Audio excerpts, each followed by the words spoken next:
Halo para peternak babi.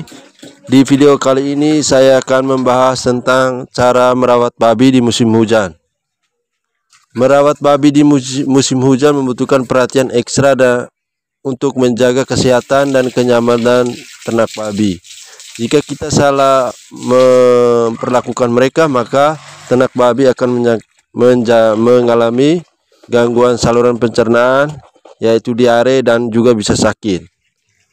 Berikut adalah beberapa langkah yang bisa diambil, yaitu yang pertama, pastikan kandang dalam keadaan kering dan tertutup.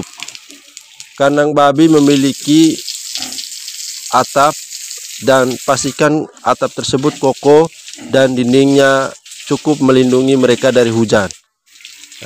Jangan sampai ternak babi kita terkena hujan ya, karena dindingnya masih ada celah-celah yang mana bisa menyebabkan air hujan masuk dan terkena langsung di indukan babi. Gunakan juga bahan penyerap kelembapan seperti serbuk gaji atau jerami di lantai kandang untuk menjaga kebersihan dan kenyamanan. Jerami atau serbuk gaji tersebut digunakan untuk anak babi yang baru lahir. Terlebih anak babi yang baru lahir itu butuh kita taruh di dalam box pemanas, harus ada lampu dan alas dengan jerami, dan bersihkan jeraminya, ganti kalau memang sudah banyak kotoran yang hinggap. Atau teman-teman bisa langsung di lantai, tapi pastikan alas dengan kain atau baju-baju yang tidak dipakai itu, untuk tetap membuat anak babi tetap hangat. Dan pastikan lampu menyala terus selama 24 jam sehingga anak babi tidak mengalami diare. Yang kedua, ventilasi yang baik. Walaupun harus terlindung dari hujan, pastikan kandang babi memiliki ventilasi yang baik agar sirkulasi udara tetap lancar. Kelembapan yang terlalu tinggi dapat menyebabkan masalah kesehatan seperti penyakit pernapasan. Jadi teman-teman pastikan bahwa ada juga cahaya matahari yang masuk di dalam kandang ya. Jangan sampai kandangnya tertutup lalu tidak ada cahaya yang masuk sehingga kandang menjadi lembab. Jadi pastikan sirkulasi udara yang baik. Yang ketiga, perhatikan kebersihan kandang. Hujan dapat menyebabkan kandang menjadi lebih cepat kotor dan lembab dan juga basah.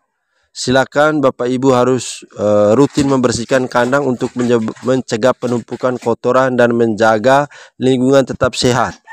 Pastikan air hujan tidak tergenang di sekitar kandang. Jadi bersihkan kandang babi itu dengan menggunakan sabun ya, sabun seperti di video ini. Lalu jangan lupa disinfektan juga ya. Yang berikut makanan. Yang keempat, makanan dan minuman. Pastikan makanan tetap kering dan tidak terkontaminasi oleh air hujan. Berikan pakannya berkualitas untuk menjaga daya tahan tubuh mereka. Pakannya berkualitas itu pakan yang ada dak padinya, dak jagungnya, ada premixnya, ada konsentratnya, mineral 10 dicampur, atau teman-teman bisa beli saja pakan yang dijual di toko. Yang berikut, jangan lupa juga sediakan air minum bersih, namun pastikan tidak terkontaminasi oleh air hujan. Yang kelima, penghangat tubuh.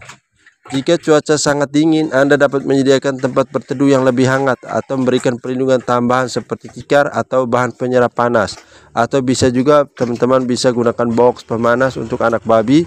Untuk babi besar teman-teman bisa gunakan lampu ya. Lampu dengan watt besar untuk menghangatkan lingkungan kandang. Terlebih di daerah-daerah pegunungan biasanya cuacanya sangat dingin sehingga perlu adanya penghangat, yaitu ada lampu, ada juga tikar, alas atau box pemanas dan lain sebagainya. Yang keenam, lakukan pemeriksaan kesehatan. Hujan dapat meningkatkan risiko penyakit seperti diare atau infeksi kulit. Lakukan pemeriksaan rutin pada kesehatan babi dan pastikan mereka dalam kondisi yang baik. Jika ada tanda-tanda sakit, segera konsultasikan dengan dokter atau hewan. Untuk yang diare, teman-teman bisa gunakan alternatif, yaitu bisa gunakan daun pisang ya. Saya biasa gunakan daun pisang untuk dikasih ke induk babi atau anak babi yang sudah bisa makan untuk untuk yang mengalami diare, karena di dalam daun pisang itu ada pektrin yang bisa menyebabkan kotoran menjadi keras kembali dan membantu untuk membuat saluran pencernaan mereka menjadi lebih baik.